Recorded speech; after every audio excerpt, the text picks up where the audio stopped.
ఏకాదశి పర్వదినాన సాలూరులో అత్యంత famous temple అయిన శ్రీ శ్రీ శ్రీ వేణుగోపాల స్వామి టెంపుల్కి అయితే వెళ్ళడం జరిగింది. ఏ మాట కామాటే చెప్పుకోవాలి, సాలూరు వాసులకి భక్తి పాలు చాలా ఎక్కువ. అందున కార్తీక మాసం వచ్చిందంటే ఇక చెప్పే పనే లేదు. గుళ్ళు గోపురాలు మా ఆడవాళ్ళతో కిటకిటలాడిపోతూ ఉంటాయి అంతే.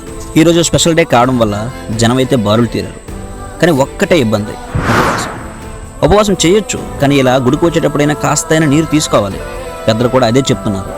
కానీ మనలో కొంతమంది ఇప్పటికి కూడా వింత పోగొట్టకపోయి కనీసం మంచినీళ్ళని ముట్టుకోకుండా ఉపవాసం చేస్తున్నారు. దానికి ఫలితం ఇలా జనాల మధ్య మోర్చిపోవడం. దేవుడు కూడా మీరు నీరు కూడా తీసుకోకుండా నన్ను సేవించండి అని కోరుకోడేమో కదా. ఇకపోతే దర్శనం చాలా బాగా అయింది. దేవాదాయ శాఖ వారు మరియు స్థానిక ధర్మ సహాయకులు ఏర్పాట్లు బాగానే చేశారు.